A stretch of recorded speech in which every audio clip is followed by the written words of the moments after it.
धुंधकारी प्रेत बन गया था, इसके उद्धार के लिए सूर्य नारायण भगवान की आज्ञा से श्रीमद् भागवत का सप्ताह सुनाया। सप्ताह के श्रवण से धुंधकारी प्रेत का भी उद्धार हुआ। सूखे बांस में 7 गांठ वाला, वहाँ कोई गाड़ा नहीं गया था, बांस ऐसी मंडप में बांस लगा था, उसमें आकर वो बैठ गया। पहले दिन पहली गांठ, दूसरे दिन दूसरी गांठ, अंतिम 7वें दिन में 7वीं गांठ चटक गई। आप लोग कहेंगे आज तो बांस लोग बांध के रखते, गांठ तो चटकती नहीं। तो उसका एक कारण तो ये हो सकता है शायद प्रेत उसमें घुसता ही ना हो, तो कहाँ से चटके। हाँ,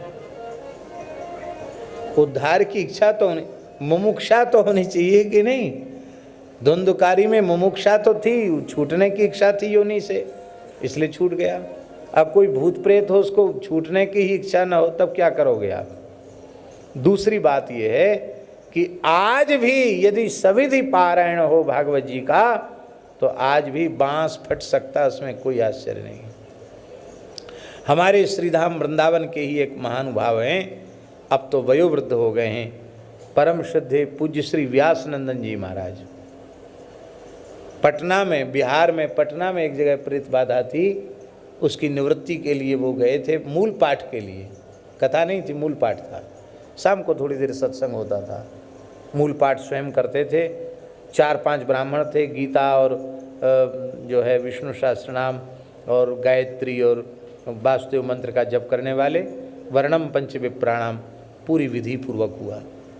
तो प्रेत का आवाहन करके बांस में उसको प्रतिष्ठित किया गया। और महाराज जी चौथे दिन नंदोत्सव का पाठ हो रहा था। नंदस्त्वात्मजोत्पन्ने जाता लादो महामना।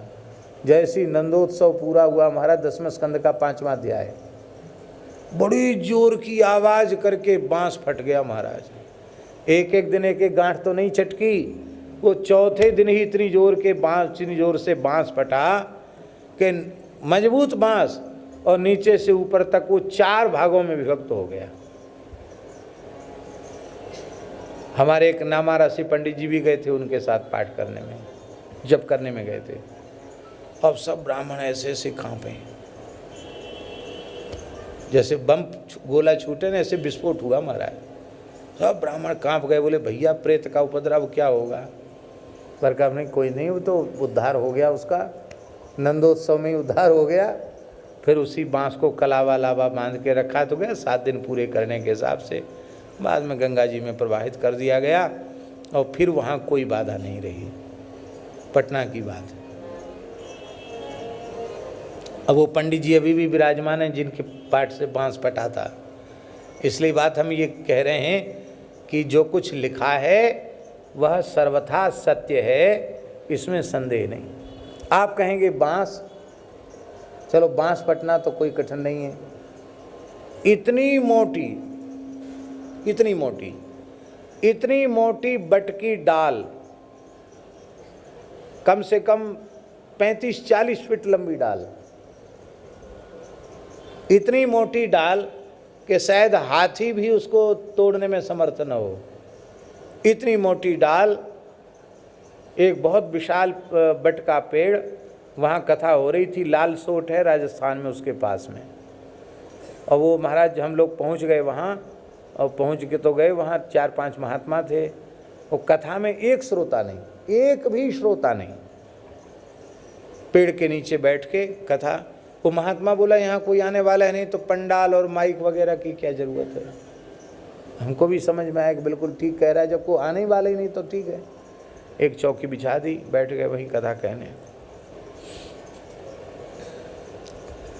तो एक महानुभाव आए, उनसे हमने पूछा बड़ा विचित्र क्षेत्र आसपास गांव थे, कोई सुनने क्यों नहीं आता।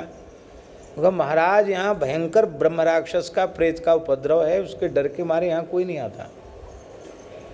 आप 2-3 दिन यहाँ तो रहना मुश्किल है, आपके 3-4 दिन बीत जाएंगे, तब लोगों को थोड़ा थोड़ा साहस होगा, तब कथा सुनने आएंगे। हमने कहा ठीक है।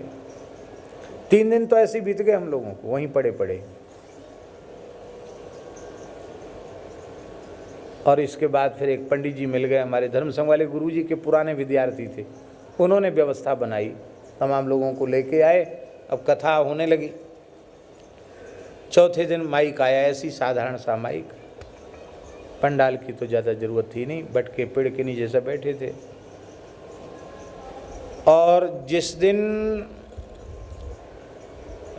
7वां दिन था, 2 समय की कथा थी, कम से कम 7 घंटे 8 घंटे रोज कथा होती थी, संगीत तो था ही नहीं, सीधी सीधी कथा। तो महाराज जी नवयोगीश्वर संवाद चल रहा था, और जैसे ही अंत में फलश्रुति आई, ब्रह्म भूयाय कल्पते, ये फलश्रुति आते ही हम जहाँ बैठ के कथा करें उसके बगल वाली एक मोटी डाल, पीपल उसकी बटकी, इतनी मोटी डाल, ओ बड़ी जोर की आवाज़ कर और धड़ाम से गिरी। वो तो वहाँ कोई श्रोता वगैरह नहीं था, नहीं तो कितने लोग पधार जाते। सामने लोग बैठे थे, पीछे वाली एक डाल गिरी, हम भी बच गए और भी लोग बच गए।